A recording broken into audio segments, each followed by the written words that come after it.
All right. Welcome back to the Sensitive Podcast. This is the first episode of 2025. I can't believe we're in 2025. I remember when the calendars turned over to 2000, everybody was like, oh my gosh, the world is ending. So to be here 25 years later is kind of wild. But anyway, welcome to 2025. Welcome back to the Sensitive Podcast. I am your host, Kimball. Also a somatic leadership coach for highly sensitive and neurodivergent women solopreneurs. And today I have a really amazing and juicy episode with Tina about email marketing as highly sensitive people. So I can't wait to dive in. I will allow Tina to introduce herself first. Great. Thanks for having me, Kim. This is so fun. And I also remember the big 2000s drama and then following letdown and nothing crazy Very happened. anticlimactic, right? Yeah, exactly. So yeah, my name's Tina Baron. I go by Tina Bar for business, and I am an e-commerce strategist and mindset coach.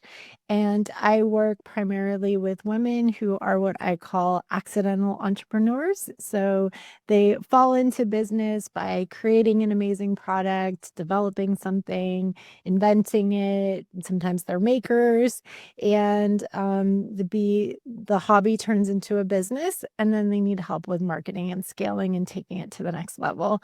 And I also identify as sensitive and introvert, and a lot of my clients are the same, so totally align with the nuances of what it takes to be a sensitive person in this sometimes unfriendly world.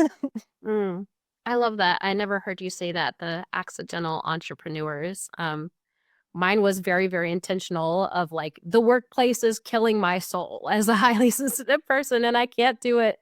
So mine has been very intentional, but I really love that, the accidental entrepreneurs. So thank you for introducing yourself. I would love to start off with this conversation around email marketing. Of you said to me that you talk about email as an invitation. And when I read that, I was like, oh, that feels so good. It just has such a different feeling in my body. You know, me as a somatic coach, I'm always like, how does that feel in my body? And it has such a different sensation in my body than how I typically think about email marketing. So can you tell me a little bit more of what you mean by that? Yeah, sure. So I think the first thing to remember is that when you give a person or a company your email address, that you're letting them into your personal space, right? It's not like social media that's public to everybody. And so when you send an email, it's a personal relationship. And I see it as, I'm inviting you to my inbox. And then once I'm in that inbox, like I have a responsibility to be a good person, to be helpful, to be honest, to be straightforward, and not be aggressive and pushing things on you and selling to you all the time. And it's okay to sell, but it should be selling in a way that's aligned. And the reason I call it, like going back to the invitation piece, the reason I call it an invitation is usually when you send the email, it's you're sending something and you're asking them to take an action. So you're asking them to read something further on your blog, to buy something in your store, to go somewhere, to click out. And so I think of it as if I'm having a party and I pick the date, I pick the time, I set up the event. What am I going to do? I'm going to send out invitations. And so every email is sort of an invitation in that way. I'm inviting you to my website. I'm inviting you to my work. I'm inviting you to my message. And so once we started thinking about it that way, I think it really helps frame what type of emails we send if we're a marketer or a business owner. And then it also helps us on the other side decide, like, is this an invitation I want to receive? Or if not, like, I need to say no and I need to stop it right there. Yeah. Yeah. And I think the piece that stands out to me from what you're sharing is it really moves it from being like an impersonal thing of not really thinking of the people in your audience or in your newsletter as human beings.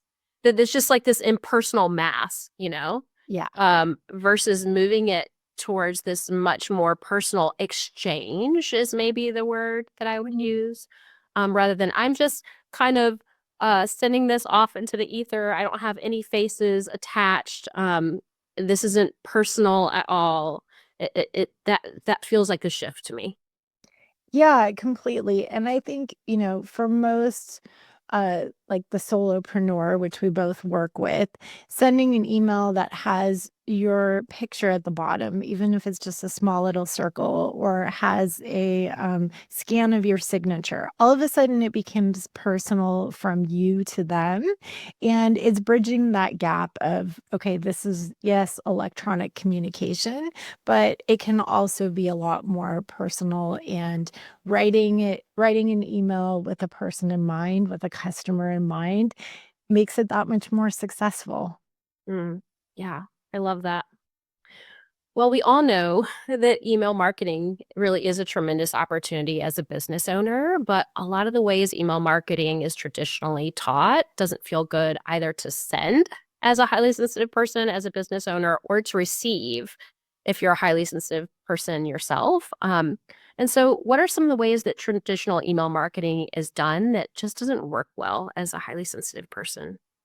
Yeah, so one thing that I've heard a lot recently, which I knew happened, but I think is a perfect example of this, is we all know most of us don't have one email address anymore, right? We have a work email, we have a personal, we maybe have that old college one, and maybe we have a Hotmail from back in the day. Like everybody has one. Right. Everybody has this like whole pile of emails. And the one that you give to a person or to a company tells you how close or how far that relationship is, right? Like my personal inbox, I'm very careful about what I sign up for. And most of us have an inbox that we use for junk mail and things like that. So I think even just understanding, okay, I need to be respectful and I want to get in that person's best inbox is like actually the very first goal, because before you even send an email, you need to make sure that they're going to open it and they're going to see it. So there's that part of it.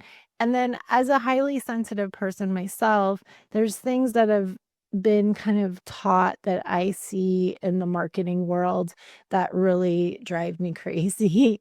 And like the first one is really aggressive subject lines. Like, again, before I even open the email, there's emojis, there's warnings, last chance, like Countdown timer. countdown, today only, and then I open it and then it's full of flashing lights. And I'm like, I didn't sign up to be in Las Vegas to open.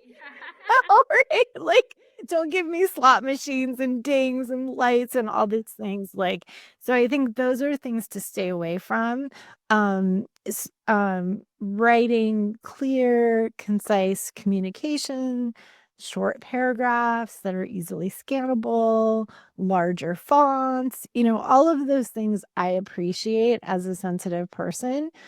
Because as we know, we're all very sensitive in the tactile, and that comes in the visuals as well, and then the auditory. So, making sure the email is like really clean, easy to read, to the point. And then, like I said, things like put your picture at the bottom, make it personal, and put a signature in there.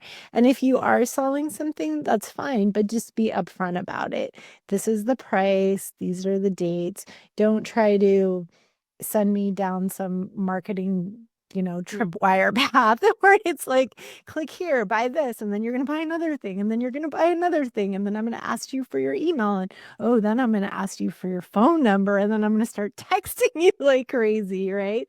So I feel like there's this style of marketing out there that might work for some people, but for us as highly sensitive people, like one, the marketer isn't achieving what they want. Like you're never going to get me to buy anything. You've just left a really bad taste in my mouth. Yeah. But then also it's just I find it just overall disrespectful, So I like to think about when I send emails, what feels comfortable to me, what do I like to receive?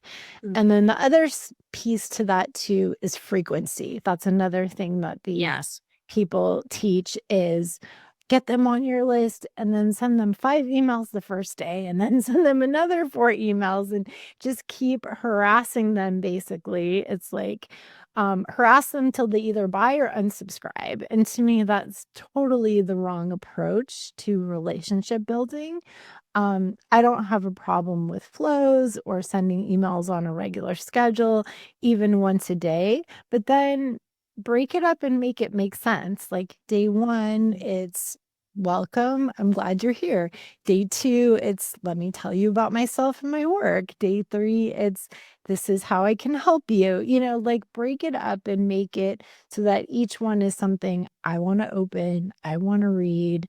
You're building trust and you're building a community of people on your list that are actually the right people. So all this, flashy, get on, be aggressive, push them to buy. Those are all things that are going to alienate the sensitive person. Oh, there was so much in there that I want to touch on. First of all, there is no greater turnoff to me than all of the things you just shared.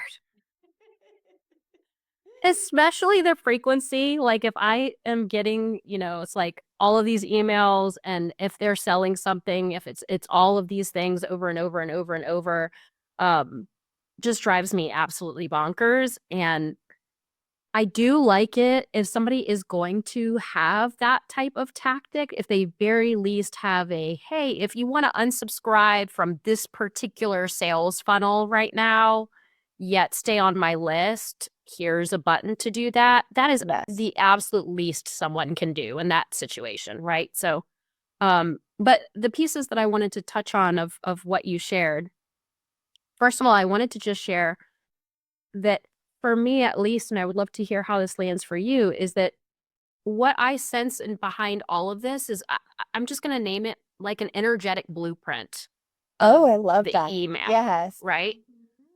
Of and here's the thing, right? As highly sensitive people, we pick up on those energetic blueprints in a way that other people don't. Like that is the definition of being a highly sensitive person. And so when I get bombarded with what to my nervous system feels very urgent, instead of a calm, centered, grounded, energetic blueprint, that has a very different impact on me. The people, the business solopreneurs that I follow that follow the tactics that you just shared, and they land in my inbox, that energetic blueprint is very different. It feels very, the word I'm going to use is sovereign, centered, grounded, calm, non-urgent. And that is going to impact who buys from you. And if you are a highly sensitive person and you're looking for aligned clients, not just to shove any person in through the door, I think that you're going to get much more aligned clients saying yes to those types of energetic blueprints versus these other types of emails that honestly are going to produce things like FOMO and scarcity and fear. And those are the positions that people are going to be buying from, right? Oh, Um, completely. Yeah. And the so one thing, oh, sorry, one thing that you said there that I think is really interesting is, the kind of traditional way is about immediate results. It's about right now. Like, I need sales right now. I need sales tomorrow. I have a launch and you better buy off of my launch. Whereas what you're talking about has a much longer time frame. And someone might be on your list for 6 months, for a year. But when the time is right and when that energetic alignment is there, they're going to reach out. They're going to book a discovery call. They're going to buy your product. And I much rather have that aligned client than have the customer service problems and the drama and yes. the, end up not being a fit clients that I got because I was pushy today. So I just think it's something to think about. It's a long-term, longer strategy way of thinking as well. Yeah. Yeah. And that really touches on the other piece that I was going to share based on what piqued in me with what you shared was that the way that you're talking about sending emails is focused on relationship building. And I know that seems really, really obvious. But again, I think that the former model that we're talking about doesn't work for highly sensitive people is not viewing this as a relationship at all. It's much more of an extractive model, right? It's an extractive. What can I get from this person? How much can I get from them? I just need to make the sale. It's very dehumanizing. And even as I'm naming all of this, it's like, okay, clearly this has roots in toxic capitalism, right? Of extracting, not viewing people as human, having zero interest in relationship with the person. So I just want to name that as well, is like, how can you, when you sit down to write your emails, really view this from a point of cultivating relationship, of, as you already mentioned, seeing one specific person in mind that you know is on your list and writing to that person, and doing it with care and reverence for the person in your heart as you're doing it, and allowing your energetic blueprint to flow over into how you're writing the email, and know that that is going to be sensed very acutely, especially if the person is a highly sensitive person. Yeah, so for me, that comes down to like when I sit down to write an email or send an email to my list, it's kind of what's my end goal? Is it this is I want you to understand what I'm about so you can decide if we're a fit because I can't decide. Like, I don't know who you are. So I think there's ones that are what I would just call fit emails. And that's where telling your story, what's your philosophy, how do you work, what do you offer is really important. And then there's ones where you're making an offer, and I don't know if you know George Cow, but he's Yeah, amazing. Yeah. I love. So he always calls it, yeah, like gentle offers or gentle selling. And so I think of that gentle selling. So it's like, I made this thing. I think it's amazing. I think it can help you. Here's where you can learn more. Here's where you can buy it, right? It's not about being pushy, but there still is a time and place to sell in emails, but just being honest and clear about that and putting that message out in a gentle way is really helpful. Mm. And then there's emails that are like truly kind of, I don't know, like just communication emails. So I sent one yesterday. I had things that came up that I was like, oh, this is such a win. This is such an exciting thing. I want to share it with a lot of people. I have nothing to sell. It doesn't necessarily have to do with my work, but it was something that I wanted to tell a lot of people about. So I wrote the email and I was like, this is actually more of a blog post, but I'm still going to send it as an email. So it was almost like I was sending a message to a friend, but all of a sudden I have a list of hundreds of friends that I'm sending it to versus just one person. And then I put at the end of those type of emails, hey, is this resonating with you? If you have any thoughts, I'd love to continue the conversation. Write me back. I had two people write me back. And so we're having like a little email exchange. Whereas that's something other people might think, oh, put that in ChatGPT, make it a snappy social media post, put it on Instagram, make it a reel, push it out there. And I think there is time and place for that, but there's also a time and place for these are my reflections. This is what I'm thinking about. This is something I think is really helpful information and I just want to gift it to you, and I want to hear what you think about it. And so that's like the relationship building side. So there's you decide if we're a fit, there's I have something to sell you, and then there's let's build the relationship. And then I think there's also another kind of lane of just being informative, right? Like this is and that can be also when you're onboarding clients. That's another use of email. This is how my timelines work. These are my working hours. Like you sent me a message and said, hey, I don't do live calls to protect my time and energy. We can work over Voxer. And that was great because it was very clear and detailed. And then I know what the expectations are. So I think thinking about email as always, this is a way I'm communicating with another person. And it's not this mass social media where I need to show off and posture and like look perfect. I just need to be a clear, gentle communicator. Yeah. Mm. I love all that. Um, I would love to hear how you feel like the best ways are to grow your email list authentically and attract the right subscribers. I ask this question because sometimes I'm speaking for myself here. It can feel like a bit of a double bind to feel like I have such a high bar on ethics. Like ethics is one of my top things in my business, ethical business. And it feels like it kind of can sometimes be like, well, I can't do like I don't want to do these like lots of freebies or sign up like big flashing pop-ups on my website or a lot of these things that would be the normal way to capture emails, right? Which again, I feel so weird and yucky even verbalizing that. But how can we do it in an aligned and authentic way for highly sensitive people?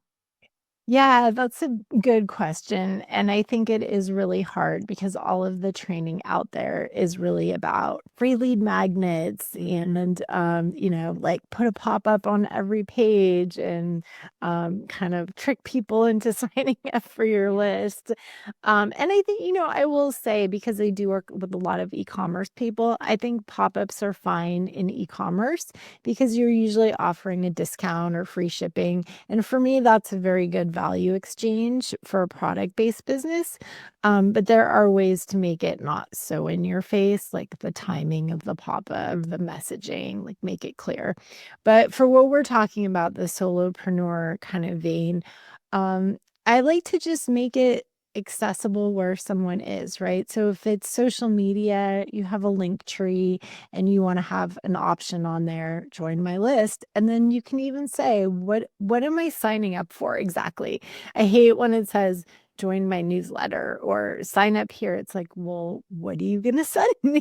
Mm. So it's like I like when people are more authentic and even clever, like sign up for my daily musings, sign up for my thoughts on XYZ, sign up for my best advice, like something that makes me feel like, okay, I want to know more from this person. I don't want to have to log into all the social media platforms and Mm. go look for it. I'm happy for you to send it to me. Just tell me what it is you're going to send me, right? So I think that transparency up front is really helpful. And then the other ways, it's really how do people find you and come into your world, right? So the other one would be on your website, having a clear, this is how you can hear more from me.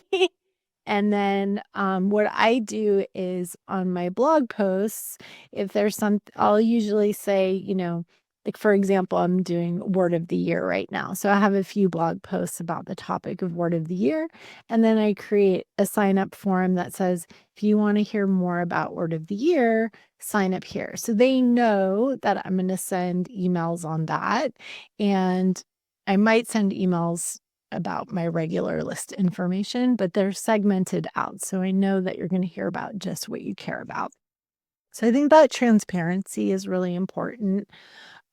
The other one would be, let's see, I mean, those are kind of the main ones, like how people find you and then giving them the choice to sign up is the biggest one. What drives me crazy is if I sign up for something and then it turns out it was some kind of bundle or grouping, and all of a sudden I get emails from 20 other people I've never heard of before. And I'm like, where did all of this come from? And then I realized it was in tiny print somewhere that I signed up for a bundle, right? Like just be upfront and clear about it from the beginning is the Yeah. biggest thing. Yeah. Yeah. And I think also just being okay with like slow growth and a small list. I much rather people have like 60, 70, 80% open rates and 10% click rates than have a huge list of worthless emails, like that doesn't help anything. That's just chasing vanity metrics again. Yeah. Yeah. Such great points. I know for me the main thing that I do is I'm trying to think a lot of times on my appointments or like inquiry forms or things like that, I will just have a checkbox, that's very, very clear of like, would you like to be added to my email list? Yes or no. So that it's just very clear. And I make sure and put on there that like, you're not automatically added to my list without your consent. Like I'm never going to do something like that without your consent, because I hate that of like, oh, I signed up for something with this person that's what I was signing up for, but I didn't want to be added to your list, you know? So those check boxes are sort of the main ways that I have done it and tried to be transparent. But are there any other ways? I know you mentioned this, and we're talking about it, but are there any other ways to be transparent, other than that when signing up, of what to expect when people sign up for our list? I think, the other helpful one is like if someone does sign up, just making sure the first email is like, hey, just confirming that you wanted to sign up. So that's called double opt-in. So you can leave the double opt-in turned on. If you don't want it turned on, just make sure that first email, I think that gives you more space to lay out the expectations. And that can be, I send emails once a month, or I send a weekly update, and I send once a month an email selling you something. You can be very transparent about what you're doing. And then if this isn't for you, unsubscribe. The one that I find so fascinating is I talk to so many people who come to me, and the first thing they want to tell me is how many unsubscribes they got. And I was like, you need to be thanking those people, not freaking out that they unsubscribe, because they're not a fit. Like you said, there's not energetic alignment. So why do you need people on your list who don't have money to spend on your products or services, who aren't a fit with what you're offering?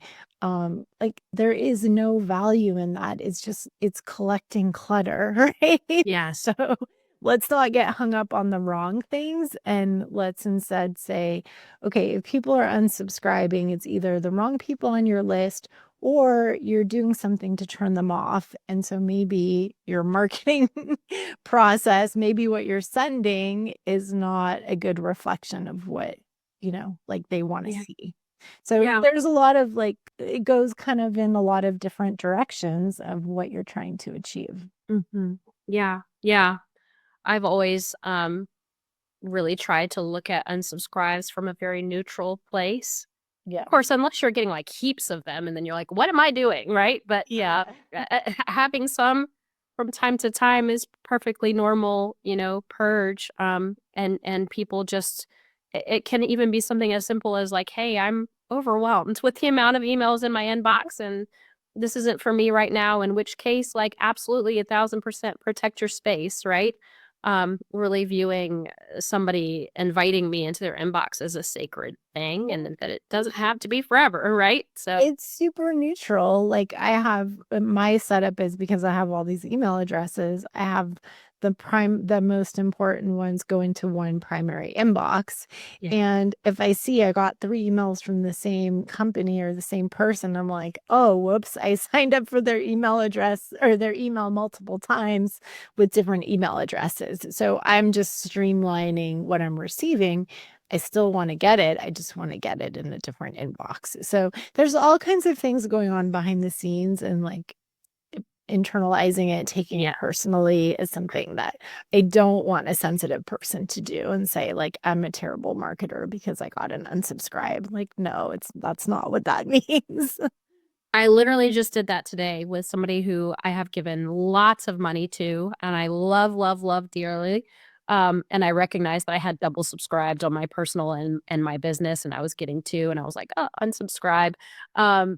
And yeah, exactly. Like I've given her tons of money. Don't plan on stopping giving her money in the future. Yeah, You're very aligned with her. yeah, you don't think anything of it, but on her side, like if she was looking at that, she'd be like, "Oh, my list went down. I didn't grow this month." And it can send you into a tailspin. So, it's just like having that perspective on different sides of it is really important.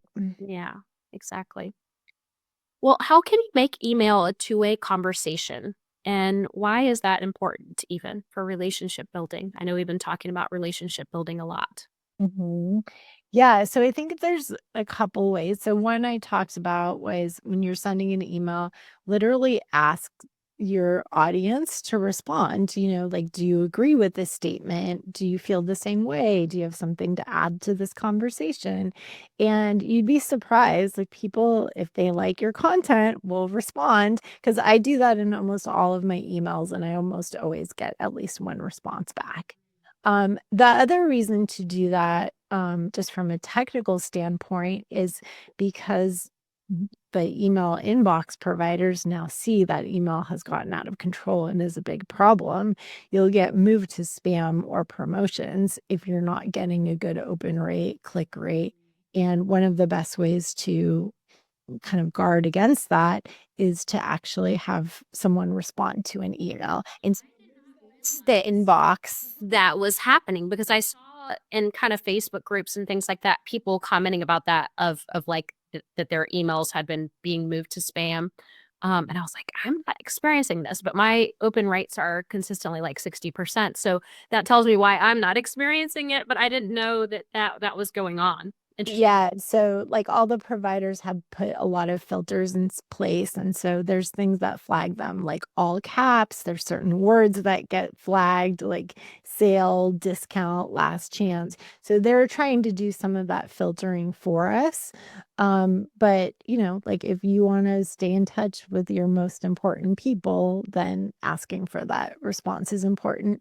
The other thing, which like is really relevant to product sellers, but is also relevant to service providers, is just getting reviews, right? So a conversation can be, hey, could you fill out this type form after we work together? Or, hey, I'm thinking of creating a new offering. I'd love to get your feedback. Can you fill out this survey for me? So that's another way of using your list to have them share back with you on their own time in a way that's comfortable for them. They can choose to do it or not do it. But I think whenever you throw those things out into social media, you risk getting the wrong person responding that aren't your ideal customer. Your list should really be like your most valuable asset. It should really be the people that are most likely to um, like need what you're teaching and what you're offering, and having that communication and that feedback with your list. Plus, people love to share, right? If they like you, they want to be helpful, they want to give you information. And if you don't ask, they're not always going to come forward and just like tell you their opinion, especially if they're highly sensitive and introverted. They need that invitation to feel like they're comfortable being able to share something with you. Yeah. I almost always on all of my emails at the end, ask a question and then just say, that I will respond personally if they Mhm. reply to the email. That it is me that is responding. It's not a VA. It's not a bot. It's not, So I actually am going to read this email and respond to you from my heart. And it always. I think a couple of things. I think people can think that it's a bit depersonalizing too for us as business owners of they kind of view you in this, oh, like she must have thousands and thousands and thousands of people and she can't have all these responsible. First of all, I do not. I don't have a list that's thousands and thousands of people. And I guess maybe if I got to a point where that was the case, I wouldn't ask for the invitations if it was something I couldn't truly fulfill. Right. But those replies and things like that, they truly buoy me. It gives so much to you as the business owner as well to make it conversational instead of feeling like you're just throwing something into a void. To I know for me that feedback, the hearing genuinely how people are doing, that are in my network, gives me so much as well. Yeah, totally. Yeah, and when you get an email back that says, "Oh, I really needed to hear this today," Mm. or, "This made my day," like, that's so great for both sides, and nobody had to jump on a call.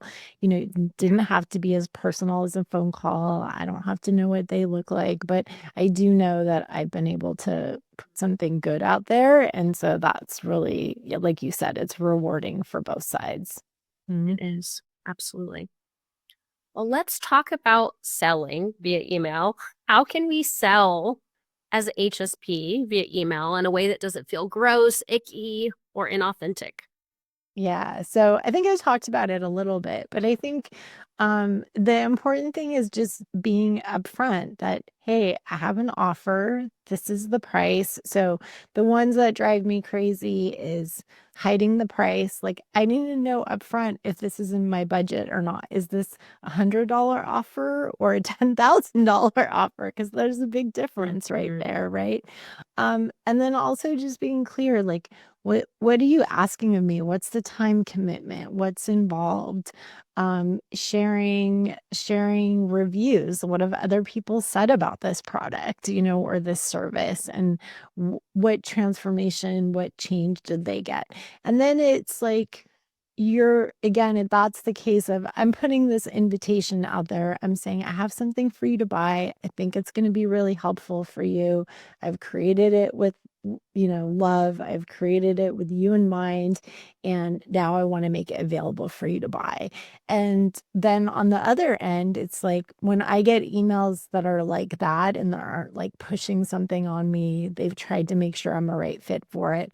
I'm like, oh, that's perfect. That's exactly what I need. Like, happy to pay for the solution, like it's a joy. What I like is when it's a joyful, equal transaction on both sides versus feeling like, oh, well, I've been guilt tripped into buying this. I better get it, because if I don't get it, that person can't pay their rent or they're not going to make their launch or, whatever.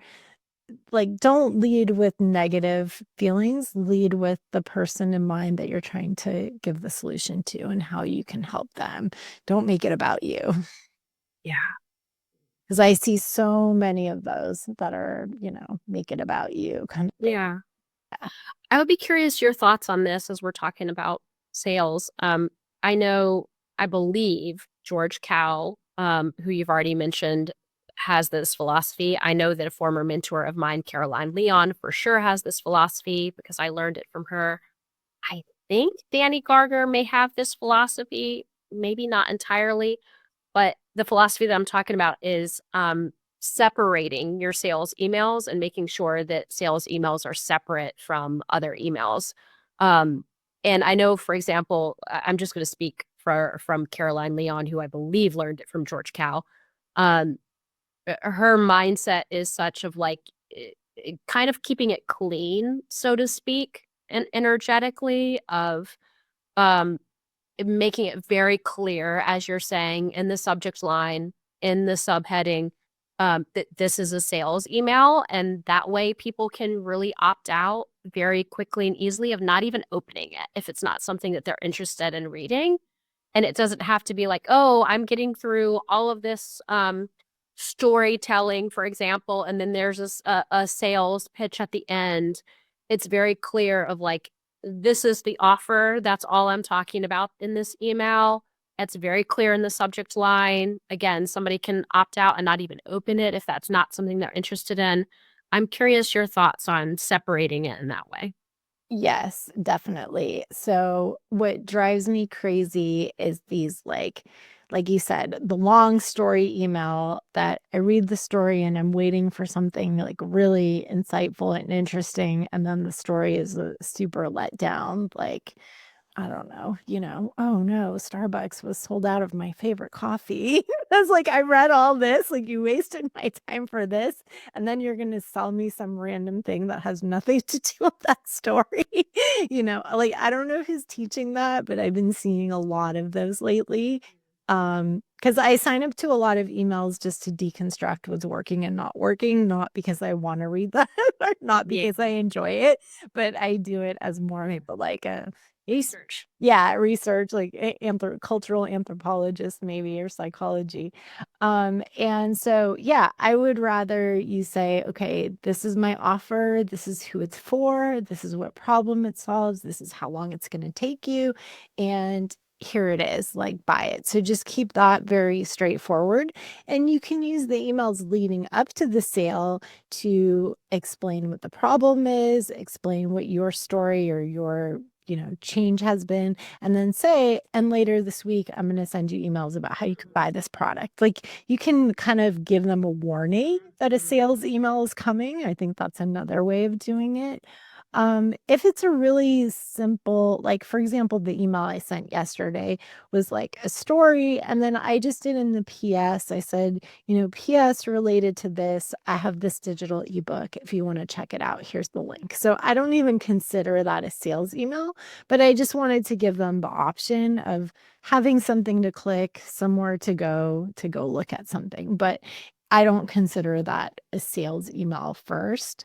But yeah, to me, it's really, what are you trying to achieve? If you want someone to click through to your sales page and read it, then tell them that. The other thing that annoys me, which again, I think because I've been like gotten into this pile of bundles and like groups lately, is I'll get an email from one and it's like some like random intro that doesn't really make a lot of sense, and then it's like, and here's my affiliate friend 1, and here's my affiliate friend 2, and here's affiliate friend 3, and now go buy all their things, and this one's going to teach you Facebook ads, and this one's going to teach you Canva, and this one's going to teach you email copy, and it just keeps going on and on. I'm like, I have no idea what's going on. Like, what did I get signed up for?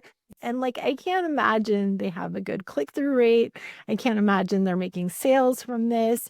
It's just they threw everything in the kitchen sink into this email because they signed something somewhere that said they were going to promote all these brands, right? And so it's like the whole strategy and, like you said, the whole humanness of it falls apart.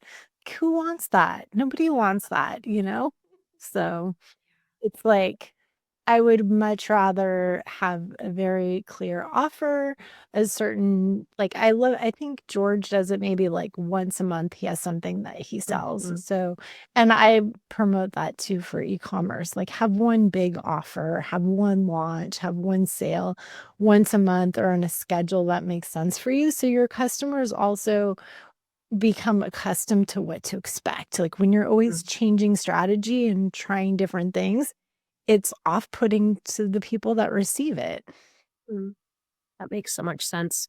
I love how you laid it out of writing the story or, sharing your perspective and then being able to obviously kind of lead into, in the couple of weeks, I'll be telling you about, this new offering or whatever it is and doing it that way versus mashing it together. Yeah, Right. because when you like put it all together, you're kind of you're making too big of a jump for the person who's reading it. Like if I'm reading that story and I'm trying to understand what that means to me, I need time to contemplate that. I need time to process that so that when the sales email comes, I already know, oh yes, I've been waiting for this. I've been waiting to buy this thing because I know that's what I want. But I think that's the other thing with HSPs and sensitive people in general, is that it takes us so much longer to make decisions, and we have to reflect and we have to use our own internal like processing system. We can't just always make snap judgments and feel good about it. Like when we're forced into that situation, it causes a lot of problems. At least for me, I know if I'm like forced and put on the spot to answer something or to buy something, like my first instinct is like, oh no, I can't do that. Like I need time to think about it. Like the more you pressure me, the more the answer is no, even though I might be perfectly happy with whatever the thing is. Yeah. Yeah. What I was thinking of as you were sharing, was what is required of the business owner to be able to write emails in that way. And this is really the work that I do, which is why I'm thinking about it, because I work with, highly sensitive and neurodivergent business owners on really the internal activation that comes up. Which is so much of being a business owner is navigating all of this internal activation and then being able to consciously choose what your actions are going to be, right? Yeah. And as I was hearing you speak, I'm like, that requires a lot of internal stability, um, to be able to have that kind of restraint and that kind of trust in your customer. in the person of to allow them that space, to allow them that time to digest, to not feel like I'm anxious and I need this sale, so I've got to throw everything at you, right? And I want to give you all of this information like a fire hose all at once. And that really does reflect some level of anxiety from the business owner, right? Again, it's that energetic blueprint that I was talking about earlier. That I'm just gonna just go ahead and coin in TM right now, right? Yes, you should. I love it. It's so encapsulates so many things. Yeah. But that is what I'm talking about. Of if we feel, if we have really digested and come to a place where we can somatically handle the activation of, I am going to offer this up and trust my people and trust them to take their time digesting this, trust that the right people are going to come to this offering, trust that if it's for them in 2 or 3 weeks when I send the sales email, that they will open it.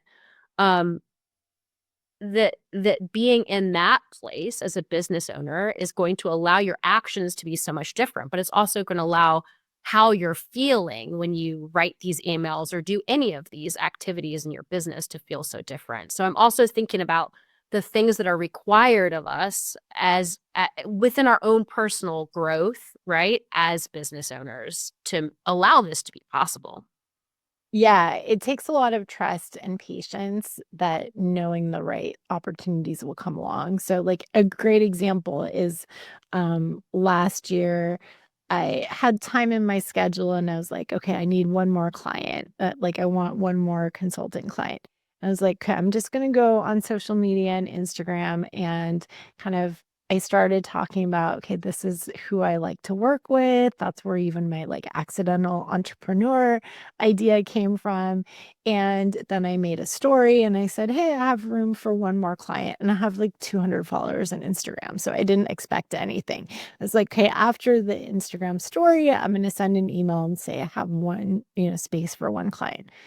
Someone contacted me that day who I had worked with 2 years before, and she was like, "Oh, I thought you must be so busy. I saw your thing. I wanna be your one client." And we've been working together ever since, right? But, like, for me, it was, I need to define what it is I want. I need to define how I'm gonna explain what my solution is, and then I started putting it out there, and that person was watching and waiting for that message. And it happened to be an Instagram story, but it could have been an email where I could have said the same thing and said, "Hey, respond to this email if you're interested to work in working together and like let's move forward." But to me, that's a perfect example of the energetic blueprint piece coming together so seamlessly because I've been calm and confident and not coming from this, "Oh my gosh, I'm desperate to get a new client. I better go email every single person I've ever worked with and go," like, I've tried that approach, right? Go like track them down and do cold outreach, and it never works. Like nobody responds, and they're probably like, "What is this? Like, I haven't heard from her. Like, why is she like stalking me basically?" And I learned very quickly that's not how I work. And if I want to attract the right people, I need to put out the energy that is my energy and not somebody else's. Mhm. Yeah. Oh, that's so important. So, so important. Well, why do you think email will be even more important due to the continued fragmentation of social media? I know this episode is kind of timely with that. Of I think that Yes. there's like a mass exodus likely going on from all meta platforms. Likely, it's always volatile. I feel like social media is kind of always volatile. There's always something going on, but Yeah, so I think there's a couple of things. Like one, we need to use social media as a way to kind of cast a wide net, put like small little snippets out there of what we do, and with the goal of getting those people on our email list. And for me, the biggest benefit is I can send an email that's 10 paragraphs long if I want. I can send an email that has 4 photos in it, or I can send an email that's 3 words, you know? And like I have so much more flexibility, whereas each of the platforms, I think, has so many constraints, right? You have only so many characters. Yeah. Like now we want you to do video. Now we want you to do this and you do a carousel. Like there's all these different formats, whereas email lets me do whatever I want. And again, I said in the beginning, like email is so much more personal. We all carry our phone around with us. And when you open your inbox, my email might be, before and after an email from a family member. It might be next to an email from your kid's school. It could be your bank statement. Like your whole life, all facets of your life live in there. And so it's just such a personal space. And I think we forget that. And that's to me where, like you were saying, the responsibility comes in of being a good email marketer, is that it's you want to belong in that space and you want to be trusted, and I want to be an email that someone actually opens and doesn't say like, oh, trash, like, or move that to spam. Like, why did I sign up for that? Yeah. Yeah. Mm, so good. Well, what are the biggest skills that you think someone needs to have to be successful in email marketing as an HSP? I know that we've touched on a lot of different elements throughout the podcast, and perhaps we've already named them all, but maybe this can be a good place to kind of bullet point summarize. Yeah, so I'd say the biggest one is like just super simple. If you're going to be doing email marketing for your business, make yourself a folder, like call it emails I love, right? And put Mhm. all your inspiration in there, because you can see what you enjoy is probably what your clients are going to enjoy. And then don't give in to the FOMO. And just because someone says the only way to grow your list is to have 5 pop-ups and give away a freebie and join bundles, like be okay with saying, that might work for them, but that's not how I run my business. And just stay true to to like your truth and what's right for you. Mm, I love that. Well, that feels like a perfect place to land us. Yeah. As you know you've seen some of my episodes, so I do a like bit rapid fire questions at the end that I would love to dive into if that feels okay. Yeah. Um, but the first question is just, is there anything that you'd like to say in closing that feels like it needs another moment to wrap up from the podcast today? That I love the energetic signature, and I would love it if you came up with some kind of, like one pager or exercise for you to write out like what your energetic signature is, because I would love to do that exercise. Ooh, I love that. And even just thinking, of course, we're talking about it in the lens of the emails today, but really you can look at this energetic Or blueprint blueprint, sorry, not signature, blueprint, yeah. through the lens of your entire business. Like, what is the energetic blueprint of your business? What is the energetic blueprint that you are emitting, so to speak, in your business? And I think that can be, I might put that on a post-it in front of my workstation, because I think that can be such a driving factor in the way that you are choosing to move and be in your business. So Yeah, because it can be, who's your right fit client? How do you talk to them? And yeah, like what social media do you use? What types of yeah, emails do you use? And that's like the pillars of emails that we talked about. I feel like there's so much that should be its own episode that you should do. Really cool. I love that. Thank you. Well, what do you wish people knew about your experience as a highly sensitive person in the world? Oh, that's a great question. Um, I think that they don't understand how exhausting it can be to be so sensitive to things, right? Like my family, my parents, my friends used to always make fun of me. Like I can't touch velvet or foam. Like certain textures make me crazy. Or like every time my husband's watching a show, it's like, why is there always explosions and noise? And it's like, I just, absorb all of those outside things. And I think it's really hard for other people who don't have that experience to understand how physically exhausting that is all day. absorb all of those textures and noises and sounds and things, and that they sit inside my body. It's not something, I don't have a Teflon. They don't just like roll off me. That's the easiest way I can explain it. Yeah. I read a book one time. It was called Unmasking Autism by Devin Price. And they described, and I'm not going to get it exactly right, but they described this in such a way where I was like, oh my gosh, yes. They said, imagine you go into a diner and you sit down at the, at the table with whoever you're dining with, and there's like a pinball machine and all the noise of the diner and all these flashing lights and games and all this loud stuff is like the neurotypical person will be able to tune all of that out, and the neurodivergent person, their brain literally cannot filter that. That is not something that their brain has the capability to do. And so they're taking in, trying to focus on the conversation that they're having, and they're being, barraged with all of this other sensory information, all of this noise, all of these lights, all of these other things. And when I read that, I was like, yes, I felt that so, so deep in my bones. And yes, that is exhausting. And no, I cannot make my brain stop doing it. That is just how my brain functions. So I just resonated with that so deeply, what you're sharing.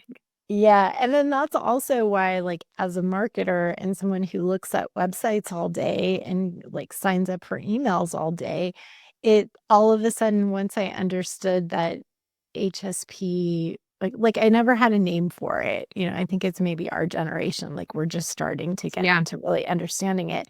And I was like, oh, okay. That's like nobody talks about this in marketing. They just talk about it in the loud, extroverted way. And so I was like, okay, this is something that I understand very intuitively and from my lived experience, and it's time to start talking about it. I love it. Well, what is the last thing that truly surprised you? It truly surprised me. That's a good question. Um, well, we just got a kitten, and just like the magic of having an animal. Like I've had pets and stuff growing up, but seeing my kids, like, my older one is middle school. His phone is full of selfies of him with the cat. Just like the cutest thing. And then the other, my younger son, it's like making little beds and blankets and forts for the cat. And so it just like reminded me that nature and animals are so important. What is the name of your Oh, our cat's kitten? name's Sushi. Yeah.